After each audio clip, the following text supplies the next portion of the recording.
Коммуняки решили внести на рассмотрение в желтом дурдоме законопроект о том, чтобы половина налогов оставалась в коме. Даже запилили под это дело сбор подписей.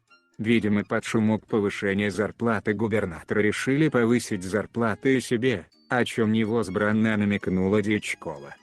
Это наши деньги.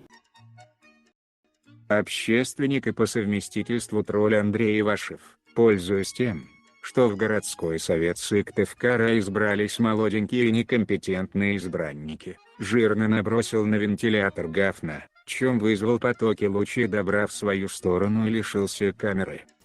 Пуканы рвало.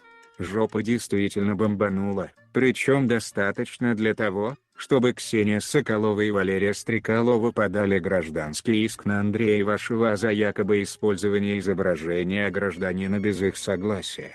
Будем наблюдать за этим взаимным перекидыванием дерьма.